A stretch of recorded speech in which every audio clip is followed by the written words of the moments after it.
You hate government, one of them libertarian types, or maybe you just can't stand the president, gun grabbers, or warmongers. Me too. That's why I invented LibertyStickers.com. Well, Rick owns it now, and I didn't make up all of them, but still, if you're driving around and want to tell everyone else how wrong their politics are, there's only one place to go. LibertyStickers.com has got your bumper covered. Left, right, libertarian, empire, police, state, founders quotes, central banking. Yes, bumper stickers about central banking. Lots of them. And, well, everything that matters. LibertyStickers.com. Everyone else's stickers suck.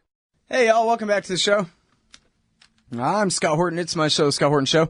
And next up on the show today is our friend Steven Zunes. And, this is funny. I just realized I'd lost the link, so I hit search site on antiwar.com for Zunes and Hillary, and I got 2,930 results. Welcome back to the show. How you doing, man? Pretty good, thanks. Yeah, the first few here are Hillary on Iraq, Hillary's Iraq lies, Hillary's nightmare, Hillary a proven warmonger, Hillary's a liberal belligerent, the troubling implication of Hillary, the 5 lamest excuses for Hillary Clinton's vote to invade Iraq. This is the one I was looking for. That's my latest one, yeah. You must be some kind of right-wing Donald Trump-loving extremist to attack Hillary Clinton like this, huh, Stephen? It's funny. I'm actually a registered Democrat. I think we're overdue for a female president, and I think she'd be less bad than virtually all of the Republican contenders. But having said all that, I do think it would be very dangerous, frankly, to have her as president. First and foremost, I think is illustrated by her vote to authorize the invasion of Iraq. And it's been interesting to hear a lot of otherwise, liberal on foreign policy, people whose issue by issue would be closer to, Sanders or O'Malley or Rand Paul, for that matter, on foreign policy issues, bend over backwards to try to rationalize and justify her vote to authorize the war. Yeah, it really is sad and amazing. And the biggest thing, of course, is just the attempt to ignore it. It's the same thing with Obama's foreign policy this whole time.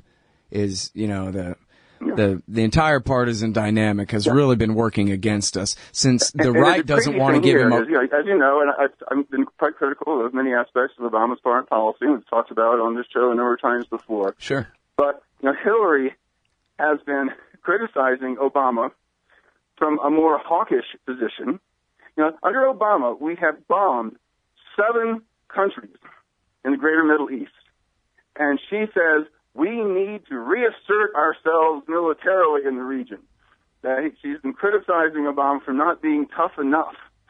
And so that kind of gives you an idea of what we can expect in a Hillary Clinton administration. Yeah. Well, now, I was actually pretty surprised when she attacked Sanders for being weak on Iran in January of 2016, right, 4 or 5 days after implementation day. And not only all the liberals celebrating the one or second good thing that Obama had ever done was getting this Iran deal done, they were in the middle of defending it from the right. And then Sanders, he didn't say, yes, let's invite the Ayatollah to dinner. He said, no, we should not open an embassy there tomorrow, but yeah, should we tend toward normalizing relations? I think that's reasonable, or something like that. And she went right after him. And I guess, I don't know if there was a poll number drop correlation to go along with that, but that seemed to me to be really lousy politics for a Democratic primary season. Really, I think she's having a risk of attacking him the way she's doing. It's going to sort of expose to a lot of potential supporters where she's really coming from. I mean, Iran is a horrible, oppressive, theocratic government, but the Islamic Republic has been in existence, for 30, nearly 40 years now, and they are whether you like it or not, a major international player. They're a middle power, and just recognizing that reality seems to be pretty reasonable. But, she's just kind of, jumping, she's finding, whatever she can, to fire at him. And of course, it's important to remember that she supported the Kyle Lieberman Amendment on Iran, which many people interpret, and she was a senator, which many people interpreted as a call for war against that country. And she's been really even though she kind of reluctantly went around supporting the Iran deal, she's been bending over backwards to try to push her kind of a hawkish line. And I think you saw that incident where they had about a bunch of State Department, former State Department, Defense Department officials talk about how Sanders is weak on defense. We need someone experienced by Hillary Clinton. They criticize Sanders' call for cutting military spending and the like. And ends up over half of the people who signed that letter have ties to military contractors. Yeah. It's just, I can understand her trying to cover her right flank in a general election. But I mean, this is just, presidential politics, not even 101. You can't even get into the door to room, I don't mean room 101. That's different. You can't get into politics 101 without understanding you run to the left in the primary and to the center in the general if you're a Democrat. You run to the right in the primary, to the center in the general if you're a Republican. That's just how it goes, I mean, for her to attack from the right, never even mind what's right and wrong or what's true. It just seems like really completely tone deaf kind of politics on her part. But anyway, so let's get back to 2002, because I think this is a very important point that you're making here, and I'll use my words instead of yours here, that she did not make a mistake when she voted for this war. It was a cynical calculation of what she thought was good for her. And John Kerry and Joe Biden made the same calculation that they were not going to screw up and make the same mistake they did in 1991 and vote against a war against Iraq, which made them look like a bunch of sissies. And this time, George Bush was so sure that this is going to be great, they calculated that they would go with the mood or the bandwagon for the war and get on it for their own gain. And if all the Iraqi people got to lay down and die or get exploded to death, more likely, they don't care. And that was why she voted for the war. And the irony that I point out is this is an excuse that people use for her. Oh, she's not really this right-wing militarist who says to hell with the UN Charter and the Nuremberg principles and let's have aggressive war and let us have these endless foreign military interventions. No, she just did it, for political purposes. So you're telling me that a reason to vote for someone is that she voted to send 4,500 Americans and hundreds of thousands of Iraqis to their deaths, destabilize the Middle East. The huge reason we have such enormous federal deficits and the cost of this war, and you see that's a reason for voting for her? Come on. And of course, it backfired. In that she lost the race for the nomination in 2008, largely because Obama had spoken out very forcefully against the war, and she had been just doing the Bush-Cheney talking points. But the Clinton people are sort of hoping that maybe they'll forget it so many years later. But we got to say we can't forget this. We can't forgive this. Again, this is in this article, I go down a number of other points. The one is that, everybody supported it. That's not true. The majority of congressional Democrats voted against it. If the Democrats who had controlled the Senate at that time not crossed the aisle to support Bush, we could have prevented this war.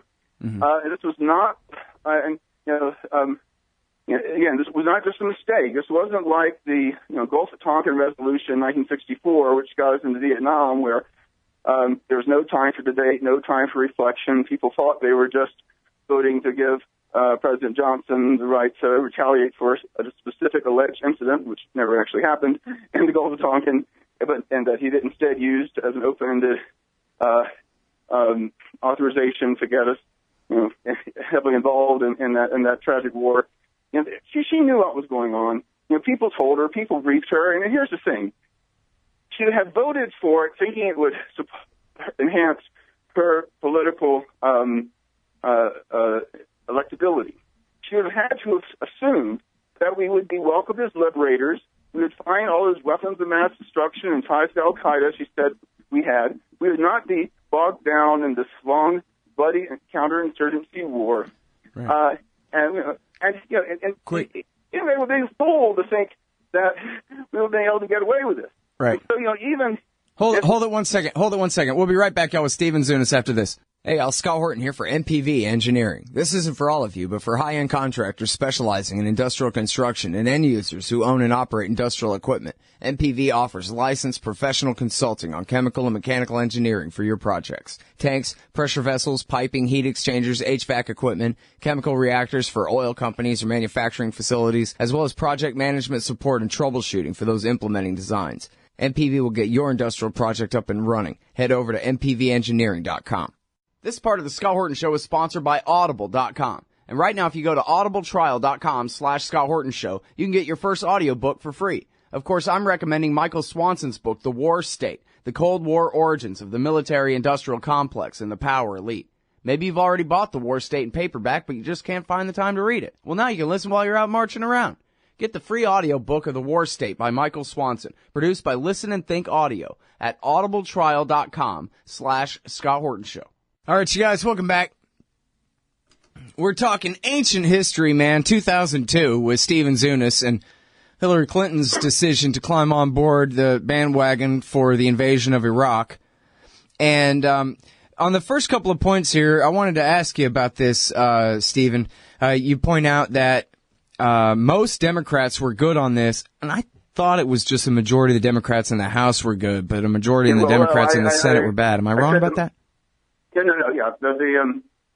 I talked about the majority of congressional Democrats. Right, altogether. Add all the Democratic members of the House and all the Democratic Senate, it's the majority. Okay. But it's I just want to be clear on that. But here's the real point, though, is that Hillary Clinton was the wife of the last president.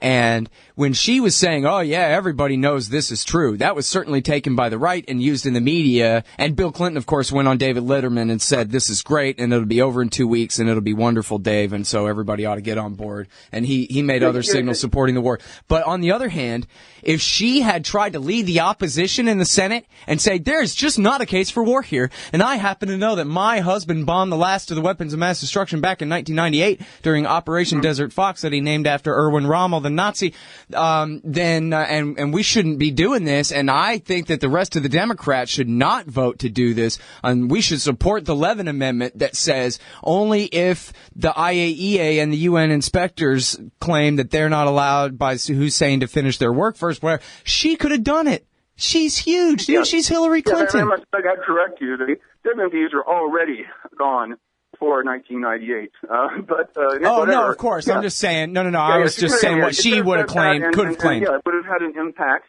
And, she had to have known better. And, this idea that one of the lines, excuses her followers say is, she just, voted for this to get the inspectors back in. But Iraq had already agreed to have their inspectors return. They're just working out the final modalities. And and again, the Levin Amendment would have covered that without giving Bush a blank check. And so, there's really no excuse here for her pro-war vote. Yeah. And, the other thing is, and we do have to stop and remind people, and of course there are young people too who this is ancient history to them, but it's important, and that is that 150 million Americans or more knew better than this war back in 2002. So no one in D.C. has an excuse when they're the ones who have the access to the actual information. The 150 million Americans were just going off the obvious impression that... And here's this other thing. I and former arms control analysts, other strategic analysts, former UN weapons inspectors, all said this stuff about Iraq having all these weapons of mass destruction is baloney. But the thing is, even if they did have weapons of mass destruction, this is the other thing that I keep hearing Clinton people say, she thought they had WMDs. Well, guess what? There are over 30 countries in the world right now that have biological weapons, chemical weapons, and or a nuclear program with weapons capability. They're saying that, we have a right to invade every single one of those countries. And, of course, we have nuclear weapons and still have some chemical weapons, et cetera. Are they saying that some country has a right to invade us? Right. I mean, that's another rationalization I really have a hard time with. Yeah. Well, I mean, the best version of that I heard back then was, Ronald Reagan gave them all the chemical weapons, so now it's it's our responsibility to have to go do the right thing and go make sure that none of it's left. When, as you say, of course, it was all destroyed back in 1991. Give us a break, please. But anyway, and then, yeah, you know, what's funny about this, Stephen, of course, is that nobody's been held accountable for this. And I just saw a headline this morning, I forget where, I'm sorry, where someone says, you know, you can't ignore the fact that the underdog front runner types in both parties right now are getting a lot of support because they oppose this war. It's going unsaid that here, even the Republican base, you know, Donald Trump goes, the Iraq war was stupid. And anybody who was for it, like Hillary Clinton, they're stupid and evil. Well, he's talking about his own base there. And yet they're willing to take that because they're taking it as a promise that he's not going to do that to them again and get their other son killed. You know? Yep. Exactly. Meanwhile, And Lindsey Graham is long gone. Crazy enough to send people to war in a place like Iraq. Yeah. And now, on the other hand, he does contradict himself and say, yeah, we're going to go in there and completely kick their ass and occupy their oil fields forever and stuff like that. So, but anyway, it's just the point being that, you know, where the American people are at on this and where she is, you know. Although I didn't see it, but I read on Twitter last night that one of the questions was, I guess, to Jeb, hey, we're still in 2 wars that your brother started. And the whole crowd booed. Like, we don't even want to hear that at all. But anyway, and now, oh yeah, on the supporting Al Qaeda thing, you have a good thing about that in the article here about how much she should have known better and why. Oh yeah, I mean that's ridiculous. That there's absolutely no evidence. The Pentagon itself said that there was no evidence. And you know, again, we're talking about very, very different groups. A secular dictator like Saddam, these Salafi fundamentalist Islamist crazies. You know, they were killing each other. You know, and for years and. And really, it's funny. I mean, even people who bought the WMD myth, those people who knew anything about Middle Eastern politics knew that that connection was pretty silly. Yet Hillary Clinton was the only Democratic senator who repeated that line about Iraqi ties to Al Qaeda. I mean, and we trust her to be commander in chief? I don't think so. Yeah, well, you got that right. And now, even on the Iran deal, she almost seemed like she was trying to undermine it before it got a vote in Congress. But in the time between, Obama had shaken hands with him and got his vote. Am I right about that? Yeah. I mean, she was in her role in this. Interesting. I happen to know a couple of people who are in pretty high positions in the Clinton White House, and you know, it's interesting how historically the National Security Council tends to be a little more hawkish in the State Department. You know, that has to deal with, you know, diplomatic protocol, that kind of thing. But under Obama's first term, it was just the opposite. That the NSC people were largely his appointees, who were on one hand very much part of the, you know, foreign policy establishment, but tended to be a little more innovative. They tended to have opposed the Iraq War, you know, a little more less interventionist, with 1 or 2 exceptions. But then with Clinton, in return for being Secretary of State, she got to appoint a lot of her own people, which are mostly holdovers from her husband's administration. And so we had the opposite. The State Department was the real hawkish interventionist, to hell with international law, to hell with, you know, getting bogged down somewhere else. And the White House was a little more cautious. The State Department of Clinton was, yeah, let's hold out and support these Arab dictatorships that their people are demanding be brought down. And it was Obama who said, hey, let's let these democratic movements take their course.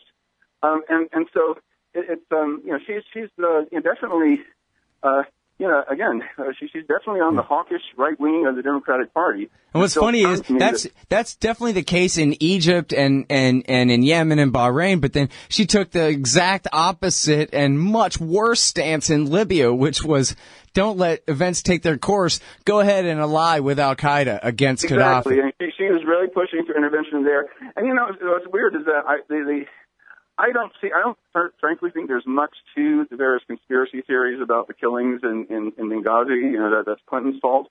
But what the real scandal is her pushing us to get involved in that war in the first place and helping to create the radical Islamist backlash that eventually led to the killings in Benghazi, and which have been causing a lot more havoc and bloodshed and scary stuff subsequently.